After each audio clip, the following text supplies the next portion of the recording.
Ayun guys, panoorin na to mga kaibigan para may matutunan tayo dito.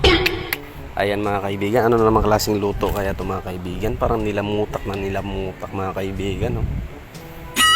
Kakaiba na naman tong style chef mga kaibigan. Ayun oh, grabe.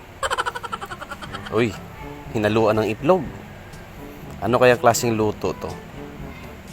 Ayun, kinamay na naman mga kaibigan. Hindi yata uso ang ano sa kanila. Yung ano, dapat nag-ano lang man mga kaibigan.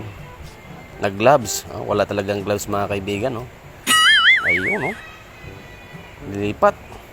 Puro kinamay na lang ng kinamay ito mga kaibigan. Pagkatapos nito, malinis talaga itong kamay ni kuya mga kaibigan. Ayun, tinakpan na. Pagkatapos, oh, parang saglit lang ha, tinakpan tapos binuksan na naman ulit. Oh, pagkatapos mga kaibigan, yan piniprito na. Pwede ba ito prito mga kaibigan? Yung margarine, piprituhin mo. Ito yung mga style na hindi mo maintindihan mga kaibigan. Bihira ka lang makakita ng margarine na piniprito. Hinaluan pa ng itlog. Tapos ito, cornstarch. Itlog naman na ulit mga kaibigan. Nako. Marami na namang magagalit sa chef na ito mga kaibigan. Ayan, nakamix na. Pagkatapos, ano naman ang hinalo niya dito mga kaibigan. No? No? Ang ganda ng ano niya, pang mix ha. Pero yung ano kanina, kinamay talaga. Uy, ang pambansang ano, salaan o imbudo. Parang imbudo to. Ano kayang luto to mga kaibigan?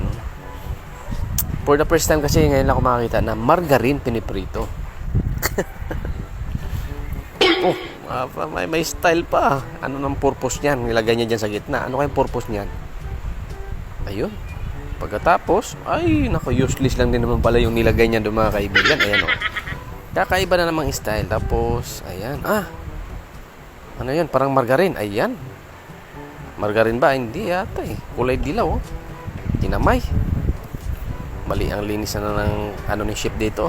Kamay oh. Pagkatapos, ayan. Nilagay na sa kawali. Ay, may style pa. Tinusok-tusok pa niya mga kaibigan. Ayun. Ano yan? Ano yan? Yung gatas. Gatas ba yan? Kakaiba, no? Pagkatapos tinakpan.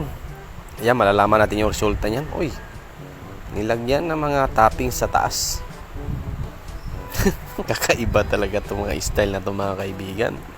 Tapos, nilagyan ulit.